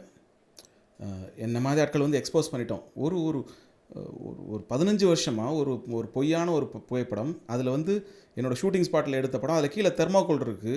அதை கூட தெரியாமல் அந்த தற்கூரி விசில் அடித்தாங்க கொஞ்சம் ஷேர் பண்ணியிருக்காங்க. அதை சீமானும் பரப்பிட்டுருக்காரு. இடுமோனம் கார்த்தியிலேருந்து இந்த மாதிரியான நாட்கள் பரப்புகிறாங்க.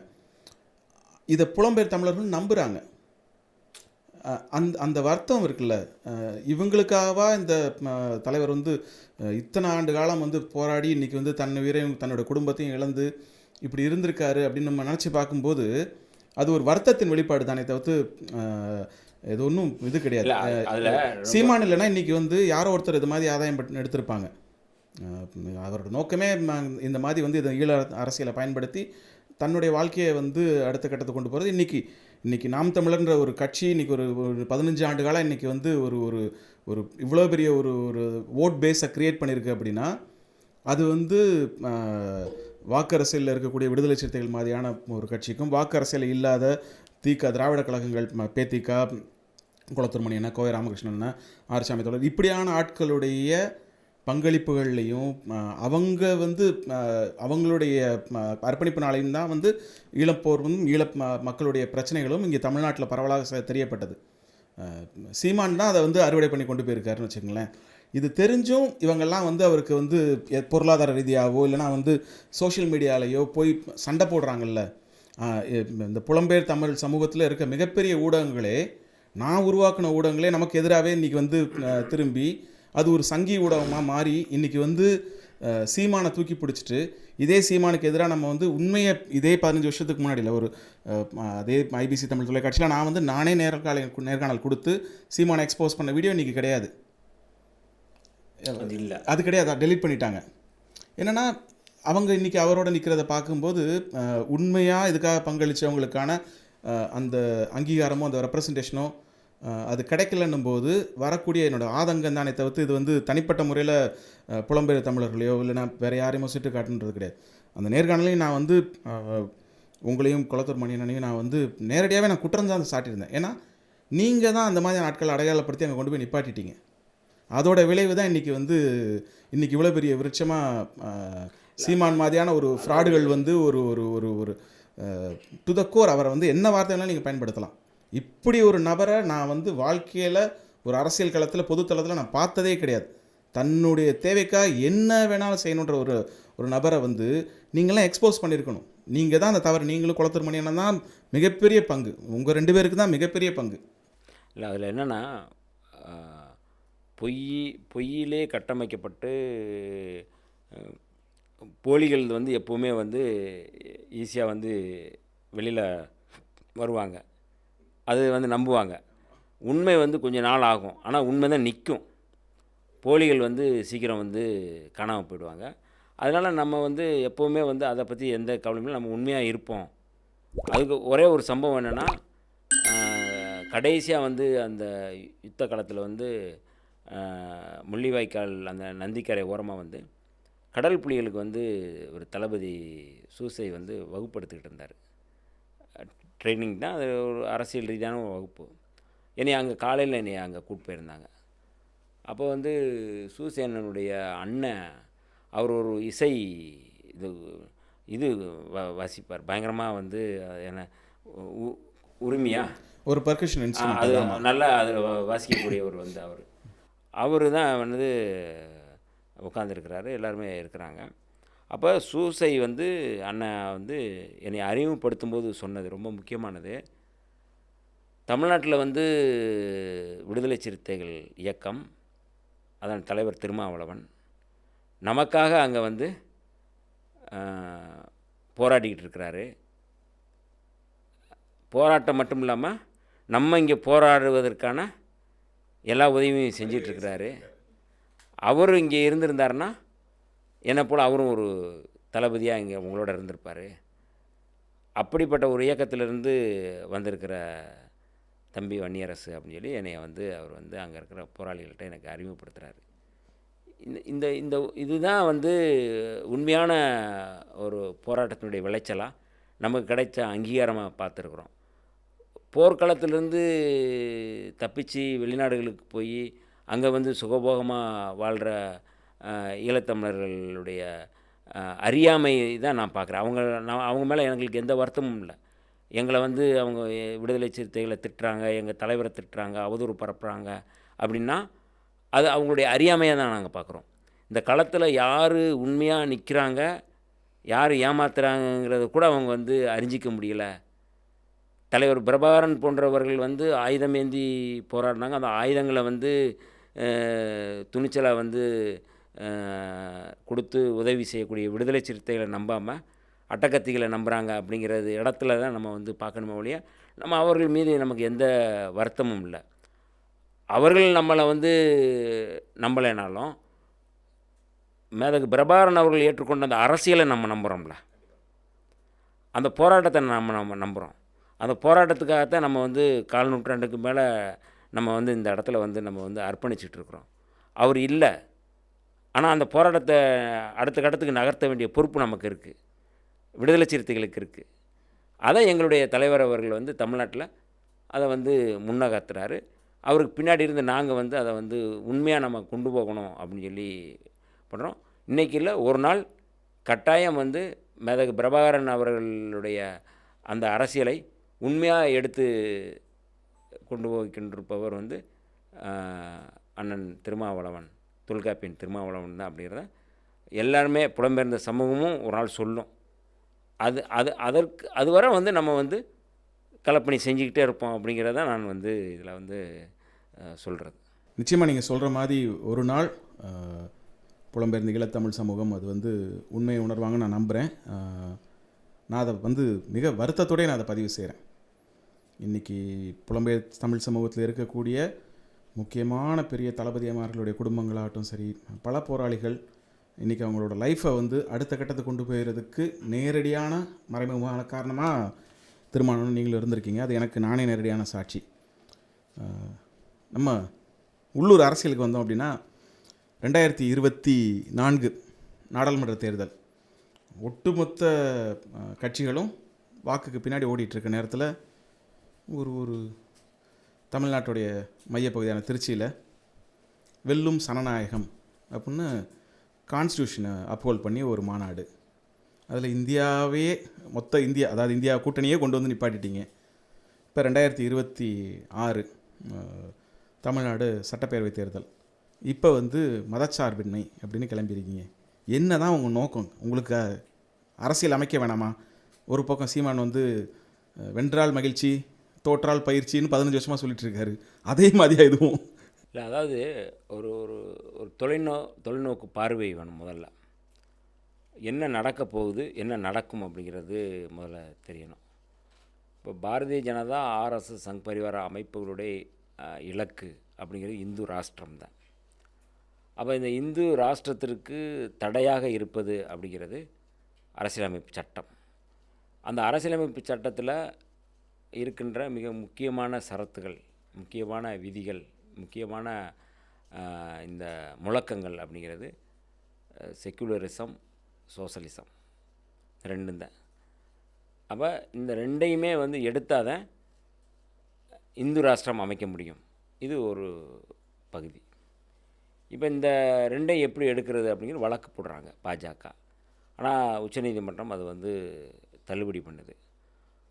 அப்போ உச்சநீதிமன்றம் தள்ளுபடி பண்ணியிருக்குன்னா அதை எப்படி வந்து நம்ம வந்து சட்டப்பூர்வமாக என்ன தான் எடுக்க முடியும். அப்போ இதை வந்து சிறுபான்மை மக்களை அச்சுறுத்துவதன் மூலமாக வந்து அவர்கள் வந்து முழுக்க வந்து இந்து மயப்படுத்த வேண்டிய தேவை இருக்குது. அவர்களை படுகொலை செய்வது, இந்து ராஷ்டிரம் தான் வந்து எங்களுக்கு வந்து அல்டிமேட்டு. அப்போ இதை வந்து நம்ம எப்படி படைக்கிறது அப்படிங்கிற ஒரு சூழலில் புரட்சியாளர் அம்பேத்கர் யாத்து கொடுத்த இந்த அரசியலமைப்பு சட்டத்தை பாதுகாக்க வேண்டும். அந்த அரசியலமைப்பு சட்டம்தான் எல்லா மக்களையும் இங்கே வந்து சமத்துவமாக நடத்துவதற்கு வந்து வழிகாட்டுது. அது இஸ்லாமியர்கள், கிறிஸ்தவர்கள், சீக்கியர்கள், யார் வேணாலும் இருக்கலாம். சின்ன கம்யூனிட்டி தான் பார்சிகள். அப்படின்னா அவங்களையும் வந்து ஒரே மதம். இங்கே பெரும்பான்மை இந்துத்துவத்தை, இந்து மதத்தை வந்து படைக்க முயற்சி பண்ணுறாங்க. ஒரு உண்மையான தேசிய இன விடுதலையை முன்னெடுக்கக்கூடியவர்கள் என்னவாக இருப்பாங்கன்னா பெரும்பான்மைவாதத்துக்கு எதிராக தான் வந்து போராடுவாங்க. மேதகு பிரபாகரன் அவர்களுடைய நிலைப்பாடு அப்படிங்கிறது சிங்கள பௌத்த பேரினவாதம், அதுதான் பெரும்பான்மைவாதம். சிறுபான்மையாக இருக்கக்கூடிய ஈழத்தமிழர்களை அவங்க பெரும்பான்மைங்கிற பேரில் கொன்றளிக்கிறாங்க, அதற்கு எதிராக ஆயுதம் தூக்குவது அப்படிங்கிறது தான் அங்கே இருக்கிற நிலைப்பாடு. மேதகு பிரபாகரன் அவர்கள் என்ன நிலைப்பாடு எடுத்தாங்களோ அதே நிலைப்பாடை தமிழ்நாட்டில் அவர் ஆயுத வழியில் போராடுற ஒரு தலைவர், இவர் ஆயுதம் இல்லாத அறவழியில் போராடுற ஒரு தலைவர் எழுச்சி தமிழர் தொல்காப்பியன் திருமாவளவன் அவர்கள் இங்கே இருக்கின்ற இந்துத்துவ பெரும்பான்மைவாதத்தை, அந்த பார்ப்பனியத்தை வந்து எப்படி எதிர்கொள்வது அப்படிங்கிறது தான் இதில் இருக்கிற அரசியல். ரெண்டும் ஒன்று தான். மேதகு பிரபாகரன் அவர்கள் எடுத்த அரசியல் என்பது பெரும்பான்மைவாதத்துக்கு எதிரான அரசியல். எங்கள் தலைவர் எடுக்கிற அரசியலும் பெரும்பான்மைவாதத்துக்கான அரசியல், அது அரசியல் வழி எதிரான அரசியல் தான். அப்போ இன்றைக்கி வந்து பாரதிய ஜனதாவோ ஆர்எஸ்எஸோ அந்த பெரும்பான்மைவாதத்தை நிலைநிறுத்த முயற்சி செய்யும் பொழுது அது ஒட்டுமொத்தமாக மதச்சார்பின்மைக்கு எதிராக இருக்குது. அப்போ அதை பாதுகாப்பது அப்படிங்கிறது ரொம்ப நுட்பமாக இருக்கும். நீங்கள் வந்து அவங்க எதை கட்டமைக்கிறாங்கன்னா இந்திய தேசியத்தை, இந்து தேசியத்தை, இந்து ராஷ்டிரத்தை கட்டமைப்பதற்காக அதை முயற்சி பண்ணுறாங்க. அப்போ உண்மையான ஒரு தேசிய இன விடுதலையை அல்லது மாநில உரிமையை அல்லது வந்து இன்னும் கூடுதலாக தமிழ் தேசிய அரசியலை முன்னெடுக்கக்கூடியவர்கள் எதிர்க்கக்கூடிய அரசியல் என்பது இந்து ராஷ்டிரத்தை முன்வைக்கக்கூடிய ஆர்எஸ்எஸ்னுடைய அரசியலை தான் எதிர்க்கணும். ஆனால் இங்கே தமிழ் தேசியம் பேசக்கூடியவர்கள் யாராவது இந்து தேசியத்தை கட்டமைக்கக்கூடிய பாஜகவை எதிர்க்கிறார்களா, ஆர்எஸ்எஸ்ஸை எதிர்க்கிறார்களா, அவர்களுக்கு எதிராக ஏதாவது மாநாடு நடத்துகிறார்களா? எதுவுமே இல்லை. ஆடு மாடுகளுக்கு மாநாடு நடத்துகிறாங்க. இது ரொம்ப இல்லை, மனுஷங்களோட நீங்கள் சொல்லி மனிதர்கள் வந்து கேள்வி கேட்க ஆரம்பிச்சதுக்கப்புறம் நீங்கள் என்ன பண்ணுவீங்க? அதனால சொல்கிறது எல்லாமே ஏமாற்று வேலையை நோக்கி வந்து போயிட்டுருக்கிற நேரத்தில் எங்களுக்கு ஒரு தொலைநோக்கு பார்வை இருக்குது. பாஜக முன்னெடுக்கிற அரசியல் என்பது மிக மோசமான ஒரு அரசியல். அது இந்து ராஷ்டிர அரசியலாக இருக்குது. அவர்கள் கொண்டு வந்திருக்கின்ற அரசியலை வந்து ஒரு மதச்சார்புள்ள அரசியலாக மாற்றுறாங்க. அப்போ நம்ம மதச்சார்பின்மையை பாதுகாக்க வேண்டிய பொறுப்பு நமக்கு இருக்குது. ஆனால் இது வந்து ஒரு விதத்தில் திமுகவுக்கு வந்து ஒரு மிகப்பெரிய நெருக்கடியை கொடுக்காதா? ஏன்னா ஒரு 100 ஆண்டுகள் கிட்டத்தட்ட 100 ஆண்டு வரப்போகுது. ஆர்எஸ்எஸோடைய 100வது ஆண்டு வருது. அவங்களுடைய கோர் அஜெண்டாவே அதான், இந்து ராஷ்டிரா தான் அவங்களுடைய அஜெண்டாவே. பாரதம் இந்து ராஷ்டிரம். அதை வந்து ஒரு 25 ஆண்டுகள் 30 ஆண்டுகளுக்குள்ளே தேர்தல் அரசியலுக்குள்ளே, வாக்கு அரசியலுக்குள்ளே வந்த ஒரு விசிகேவால் அதை வந்து முற்றிலும் வந்து தமிழ்நாட்டிலேருந்து எதிர்த்து வேறு இடத்து கொண்டு போயிட முடியுமா? அது வாக்கு அரசியலில் திமுக மாதிரியான ஒரு ஆளும் கட்சிக்கு வந்து 26 தேர்தலில் அது வந்து நெருக்கடியை கொடுக்காதா? இல்லை, நீங்கள் சொன்னது போல் 1925 வந்து ஆர்எஸ்எஸ் தொடங்கப்பட்டது. அதே காலகட்டத்தில் தான் திராவிடர் கழகமும் வந்து தொடங்கப்பட்டது. ஆர்எஸ்எஸ்னுடைய இலக்கு இந்த 100 ஆண்டுகளில் வந்து இந்து ராஷ்டிரமாக அறிவிக்கணும் அப்படிங்கிறது அவருடைய இலக்கு. கோட்சே வந்து நாதுராம் கோட்சே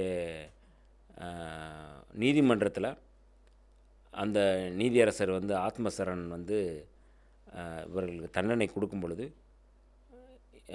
நாதுராம் கோட்சேக்கும் நாராயண் ஆப்தேக்கும் தூக்கு தண்டனை அப்படின்னு சொல்லி அறிவிக்கும்போது அந்த நீதிமன்ற அவையில் பேசிய பேச்சு அப்படிங்கிறது அந்த 7 கோட்சேனுடைய பேச்சு ரொம்ப முக்கியமானது.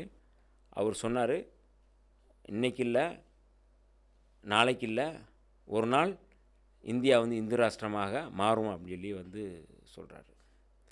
அப்போ இந்த இந்த இந்த இந்த இலக்கு அப்படிங்கிறது வந்து 100 ஆண்டுகளுக்கு முன்பு அங்கே தொடங்கியது. அந்த கனவு அங்கே இருந்து அங்கே தொடங்கியது. இப்போ நூற்றாண்டு காலகட்டத்தில் அதை படைக்கணும் முயற்சி பண்ணுறாங்க. அவங்க ஆல்மோஸ்ட் ஒரு ஹாஃப் அதில் வந்து வர்றாங்க. அதற்கு என்ன வழியில் இருக்கின்ற ஜனநாயக அமைப்புகளை பூரா அவங்க வந்து காலி பண்ணுறாங்க. நீங்கள் வந்து என்ஐஏ அப்படின்னா என்ஐஏ ஒரு வந்து தன்னாட்சி பெற்ற நிறுவனம், அதை அழிக்கிறது, அதை நம்பகத்தன்மையை கெடுக்கிறது. சிபிஐ அதை நம்பகத்தன்மையை வந்து சீர்குலைக்கின்றது. தேர்தல் ஆணையத்தினுடைய நம்பகத்தன்மையை அழித்தொழிச்சிட்டு அவங்க அதை கைப்பற்றுவது. எல்லா ஜனநாயக அமைப்புகளையும் கைப்பற்றிவிட்டு, நீதிமன்றங்களையும் கைப்பற்றிவிட்டு அவர்கள் இந்து ராஷ்டிரம் அமைப்பது. இன்றைக்கி வந்து எப்படி வாக்குகளை திருடி, வாக்குகள் வந்து ஜனநாயக முறையில் ஜனநாயகத்தின் அடிப்படையிலே அதுக்குள்ளேயே புகுந்து அந்த ஜனநாயகத்தை அழித்து ஆட்சிக்கு வருகின்ற ஒரு சூழலை வந்து பாஜக பண்ணுது அப்படின்னா, இன்னும் வர அடுத்த தேர்தலில் என்னவா மாறும் அப்படிங்கிறது அச்சம் இருக்குது. அந்த அச்சத்தின் அடிப்படையில் தான் இந்த மக்களை அரசியல்படுத்த வேண்டிய பொறுப்பு இருக்குது. யாருக்கு இருக்கோ இல்லையோ விடுதலை சிறுத்தைகளுக்கு இருக்குது அப்படிங்கிற அடிப்படையில் தான் எங்களுடைய தலைவர்கள் இந்த மதச்சார்பின்மை காப்போம் அப்படிங்கிற அந்த முழக்கம் அப்படிங்கிறது ஒரு தொலைநோக்கு பார்வையில்லா முழக்கம். இது விடுதலை சிறுத்தைகள் முன்னெடுக்கிற இயக்கம் முழக்கம் அப்படிங்கிறது மட்டும் பார்க்காம இது ஒட்டுமொத்த தேசமே முன்னெடுக்கக்கூடிய முழக்கமாக மாறணும். அப்போ தான் வந்து மதச்சார்பின்மையை பாதுகாக்க முடியும் அப்படிங்கிற இடத்துக்கு நாங்கள் இந்த அரசியலை முன்னெடுக்கிறோம். வேளச்சேரி தீர்மானம் அது விடுதலை சிறுத்தைகளுக்கு ஏற்படுத்திய ஒரு மிகப்பெரிய ஒரு தாக்கம், அதோடைய விளைவு தான் இன்றைக்கி வந்து நான் தலித்ஸ் வந்து மூமெண்ட்டுக்குள்ளே வந்தது. அதில் 2 எம்எல்ஏக்கள் ஒரு நான் தலித், அதில் ஒரு இஸ்லாமியர் நான் தலித்தாக இருக்கார். இன்றைக்கி பரவலாக பொது சமூகத்தில் நான் தலித்ஸ், எஸ்பெஷலி ஓபிசி ஓசி கம்யூனிட்டியில் so called elite Brahmins society கம்யூனிட்டியிலேருந்து வரக்கூடியவங்க இன்றைக்கி எல்லாருமே திருமானனை வந்து அக்செப்ட் பண்ணுறாங்க. அவரை வந்து நான் ஏன் அவரை ஆதரிக்கணும், நான் ஏன் திருமாவுக்காக வந்து நான் பேசுகிறேன் அப்படின்னு அந்த ஒரு ஃபார்முக்குள்ளே வராங்கல்ல, அதோடைய நிலைப்பாடு என்ன, அது கொடுக்கக்கூடிய விளைவு இன்னும் அடுத்த ஒரு 10 ஆண்டுகளில் என்னவா இருக்கும்னு நீங்கள் நினைக்கிறீங்க? அதாவது விடுதலை சிறுத்தைகள் 90களில் தொடங்கிய ஒரு இயக்கம், தேர்தல் பாதையில் நம்பிக்கையில்லாத இயக்கம். உங்கள் ஓட்டு எங்கள் ஓட்டு உங்களுக்கில்லை, உங்களில் எவனும் யோக்கியனில்லை, அதுதான் அந்த முழக்கம். உங்களில் எவனும் யோக்கியனில்லை, எங்கள் ஓட்டு உங்களுக்கு இல்லை, இதான் அந்த முழக்கம். அப்போ உங்களை எவனும் யோக்கியன் இல்லை அப்படிங்கிறத வந்து அன்றைக்கி வந்து எங்களுடைய தலைவர் அவர்கள் பிரகடனப்படுத்திட்டு தேர்தலை புறக்கணித்தார். இன்றைக்கி நாங்கள் தான் வந்து இந்த களத்தில் யோக்கியனாக இருக்கிறோம், நாங்கள் தான் இந்த களத்தில் உண்மையாக இருக்கிறோம் அப்படிங்கிறத நாங்கள் சொல்லலை. இன்றைக்கி மக்கள் வந்து நாங்கள் தேர்தல் பதவிக்கு 99 தேர்தல் பதவிக்கு வந்த பிறகு நாங்கள் சந்தித்த சவால்கள், கடுமையான போராட்டங்கள், கொடுத்த விலைகள், நாங்கள் நடத்திய போராட்டங்கள், அது முல்லை பெரியாறு பிரச்சனையாக இருக்கலாம், காவிரி ஆறு பிரச்சனையாக இருக்கலாம், கூடங்குளம் அணுகுல பிரச்சனையாக இருக்கலாம், அல்லது வந்து ஈழ பிரச்சனையாக இருக்கலாம், அல்லது விவசாயிகள் பிரச்சனையாக இருக்கலாம். எல்லா பிரச்சனையிலையும் விடுதலை சிறுத்தைகள் இவ்வளோ உண்மையாக இருக்கிறாங்க. இவர்கள் வந்து ஒரு குறிப்பிட்ட தலித் சமூகத்துக்கு மட்டும் போராடலை, தலித் சமூகத்தினுடைய விடுதலை அவர்களுக்கு வந்து முக்கியம், அது அவர்களுக்கு மட்டும் முக்கியம் இல்லை, எல்லோருக்கும் முக்கியம் அப்படிங்கிறத ஒரு பொது பார்வையில் அவங்க சொல்கிறாங்க. அதை வந்து அந்த சொல்கிற பாணியும் அவங்க முன்னெடுக்கிற போராட்டமும் அக்செப்ட் பண்ணக்கூடிய ஒரு இடத்துக்கு நம்ம தள்ளுறாங்க அப்படிங்கிறத பொது சமூகம் வந்து பார்க்குது. அதனால தான் வந்து விடுதலை சிறுத்தைகள் வந்து மேலே தொடர்ந்து அடாது பழிச்சொல் அவதூறுகள் பரப்புனா கூட விடுதலை சிறுத்தைகள் மீதான அந்த நம்பிக்கை வந்து மக்கள்கிட்ட இருந்து நகர்த்த முடியல. அந்த நம்பிக்கை அப்படியே இருக்குது. அதனால தான் வந்து கட்சி வந்து அங்கீகாரம் பெற்றிருக்கிற ஒரு கட்சி. விடுதலை சிறுத்தைகள் கட்சி இன்றைக்கி அங்கீகாரம் பெற்றிருக்குன்னா, சும்மா எத்தனை கட்சினாலும் அங்கீகாரம் பெறலாம். தனியாக நின்று நீங்கள் வந்து எல்லா தொகுதியிலும் நின்றுட்டு அங்கீகாரம் பெறுறது அப்படிங்கிறது வேறு. ஆனால் இந்த கட்சியை ஏற்கனவே வந்து ஒரு ஒரு குறிப்பிட்ட சமூகத்தினுடைய அடையாளமாக வந்து முத்திரை குத்திட்டு இருக்கிற நேரத்தில் தனி சின்னத்தில் நின்று மற்ற அரசியல் கட்சிகள் செய்ய தயங்குகின்ற கோட்பாட்டை முன்வைத்து அது சனாதன கருத்துக்களுக்கு எதிராக சனாதனத்தை அழித்தொழிக்கக்கூடிய ஒரு அரசியலை ஒரு தேர்தல் பங்கெடுக்கின்ற ஒரு கட்சி சமரசம் இல்லாமல் செய்கின்ற அந்த அரசியலை ஏற்றுக்கொண்டவர்கள் பெரும்பான்மையாக இருக்கிறாங்க. அவங்க வந்து எங்களுக்கு வந்து அங்கீகாரம் கொடுத்துருக்குறாங்க.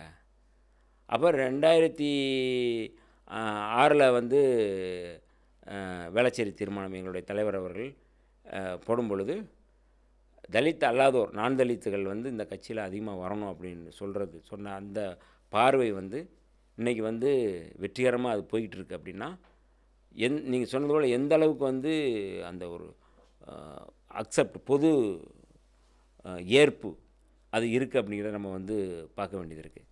அதனால் இன்னும் ஒரு 10 ஆண்டுகளில் எத்தனை அரசியல் கட்சிகள் இருந்தாலும், நாங்கள் தொடங்கும்போது வந்து நிறைய அரசியல் கட்சிகள் இருந்தது. எங்களோட சமகாலத்திலும் நிறைய அரசியல் கட்சிகள் தொடங்கினாங்க. எத்தனை அரசியல் கட்சிகள் காணாமல் போனது அப்படிங்கிறது நான் எல்லாருடைய பார்வைக்கு நான் விடுறேன்.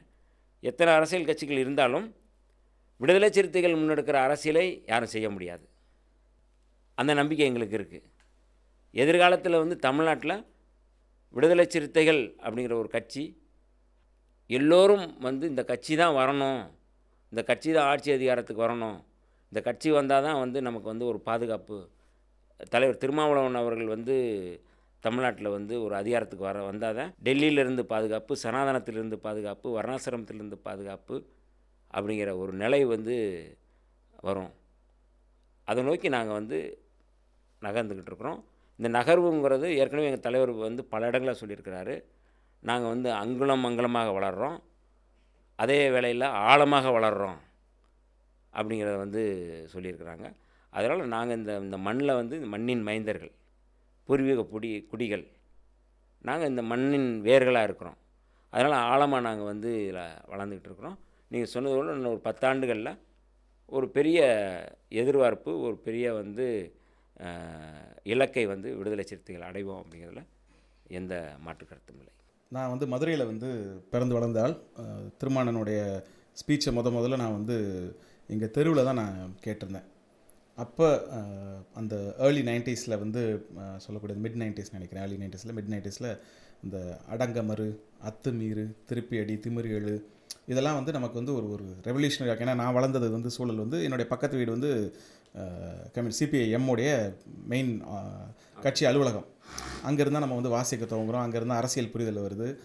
மார்க்ஸ்லேருந்து ஏங்கல்ஸ்லேருந்து ஆரம்பித்து அதுக்கப்புறம் வந்து அம்பேத்கர் வந்து கடைசியாக தான் பெரியார் அப்படின்னு இதுதான் நம்மளுடைய அரசியல் முதல். அப்போ அந்த சூழலில் தான் திருமணம் முதல்ல பார்க்குறேன். நான் பர்சனலாக இந்த பாட்காஸ்ட்டை துவங்கும்போது முதல்ல உங்களோட ஆரம்பிக்கணும்னு நினச்சது காரணம்னா, அவர் சொன்ன அந்த அடங்கமறு, அத்துமீறு, திருப்பியடி, திமிரிகள், இதுக்கெல்லாம் வந்து நீங்கள் வந்து ஒரு டெம்ப்ளேட்டாகவே இருந்திருக்கீங்க. முதல் ரிவோல்ட் பர்சன், திரும்பி வந்து அடிச்சுக்கிட்டே இருந்தவனை திருப்பி அடிக்கிற ஒரு இடத்த நான் உங்கள்கிட்ட இருந்து பார்க்குறேன்.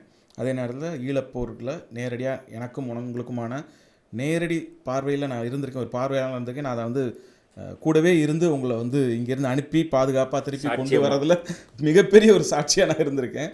அண்ட் நீங்கள் அப்போ வேறு ஒரு கண்டெக்ஸ்டில் அதை சொன்னீங்க, எனக்கு அது தெரியும். அதில் வந்து இன்றைக்கும் வந்து அதுக்கு வந்து நேரடியான சாட்சிகள் இன்றைக்கி உயிரோடு இருக்காங்க. சீமான் மாதிரி பொய் சொல்லலை, உண்மையான சாட்சிகள் இன்னும் உயிரோடு இருக்காங்க. அது ஆவணங்களும் அதுக்கான உயிரோடு இருக்குது. அந்த அடிப்படையில் தமிழ்நாட்டிலேருந்து கடைசியாக போயிட்டு வந்த ஒரு தமிழர் ஈழத்துக்கு போயிட்டு வந்ததுன்னா அது நீங்கள் தான். அதுவும் இறுதிக்கட்ட போர் சூழலில் கிளிநொச்சி இடப்பெயர்வுக்கு பிறகு நீங்கள் வந்த ஒரு ஆள். அதுக்கப்புறம் போராளிகளும் நிறைய குடும்பங்கள் இங்கே வந்திருக்கலாம். ஆனால் தமிழ்நாட்டை சேர்ந்த ஒருத்தர் நீங்கள் போயிட்டு வந்ததுக்கு நேரடி சாட்சி நான் இருக்கேன். அந்த ஈழப்போர் குறித்தும் சரி, ஈழப்போர்லையும் அந்த கடைசி கட்ட போர் சூழலையும் சரி, இன்னைக்கு வரைக்கும் அந்த நிலைப்பாடு மாறாமலே நீங்கள் இருந்துகிட்ருக்கீங்க. ஈவன் தோ சீமான் மாதிரியான ஒரு ஆட்களை வந்து சப்போர்ட் பண்ணுற ஒரு ஒரு ஒரு குடும்பங்களாக இருந்தாலுமே அவங்க இங்கே வந்து அவங்கள வந்து அதே மாதிரி சிரிப்போட திருப்பி வரவேற்று அவங்கள வந்து ஊருக்கு பத்திரமா அனுப்பிச்சி வச்சுட்டு இருக்கீங்க. இந்த நல்ல மனசு, பெரிய மனசுலாம் நமக்கு வராது. தொடர்ந்து நீங்கள் அதே மாதிரி இருக்கணும், மாறாமல் இருக்கணும். உங்களுடைய குரல் அடுத்து சட்டமன்றத்திலையும் ஒலிக்கணும், அது என்னுடைய ஆசை. திருமாவளவனுக்கு என்றைக்குமே நீங்கள் வந்து அந்த நம்பிக்கையான ஒரு தளபதியாக, பொட்டமன்னன் சொன்ன மாதிரியான ஒரு தளபதியாக நீங்கள் இருக்கணும் அப்படின்றது என்னுடைய விருப்பமும் கூட. உங்களுடைய தேர்தலுக்காகவும் முதலே நான் ஒரு வாழ்த்துக்களை சொல்லிக்கிறேன். நன்றி, வணக்கம்.